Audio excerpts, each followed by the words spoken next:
ବର୍ତ୍ତମାନର ଆମେ ନେମାଳ ମହାପୁରୁଷ ଅଚ୍ୟୁତ ଇଏ ଆମର କଳିଯୁଗ ଠାକୁର ସମସ୍ତେ କୁହନ୍ତି ଯେ ଜଗନ୍ନାଥଙ୍କର ଅଙ୍ଗରୁ ଜନ୍ମ ନେଇଛନ୍ତି।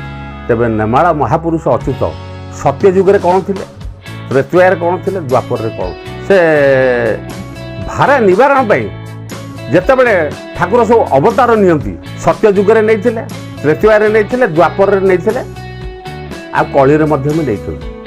ଯେତେବେଳେ ଠାକୁର ଆସନ୍ତି ସେ ତାଙ୍କର ଟିମ୍ ଟିକେ ଧରିକି ଆସନ୍ତି। ଟିମ୍ ମାନେ ଆମର ତାଙ୍କର ଗୋଟେ ସେ ଦଳବଳ ନେଇକି ସେ ଆସନ୍ତି।